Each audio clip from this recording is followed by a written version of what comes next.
Mä oon Phoenix Villamo, mä oon Lost in Musicin promottori. Tää on toka vuosi, kun mä teen tätä tapahtumaa.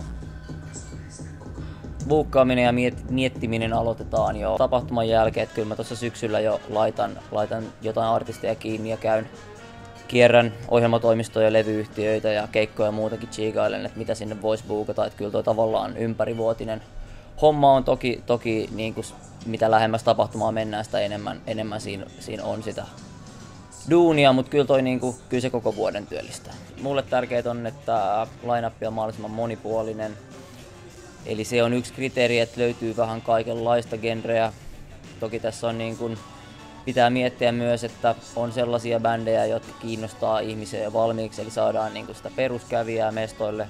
Itselle on erityisen tärkeää, että on myös noita uusia nousevia nimiä, jotka välttämättä ei ole vielä ihmisille tuttuja, mutta jotka ehkä mun mielestä potentiaalisesti sitten on sellaisia, joista ihmiset ja myös alan ihmiset, joita täällä hirveästi on delegaatteja, niin vois kiinnostua.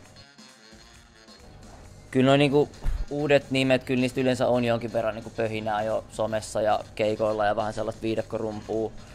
Mun tavallaan duunina on kuulla se viidakkorumpu ajoissa silleen, että mä pystyn sitten buukkaamaan jo hyvässä vaiheessa sellaisia bändejä, jotka sitten näin syksyn tullen, Lost in Musicin tullen on sitten mahdollisesti jo vähän useampienkin ihmisten huulilla.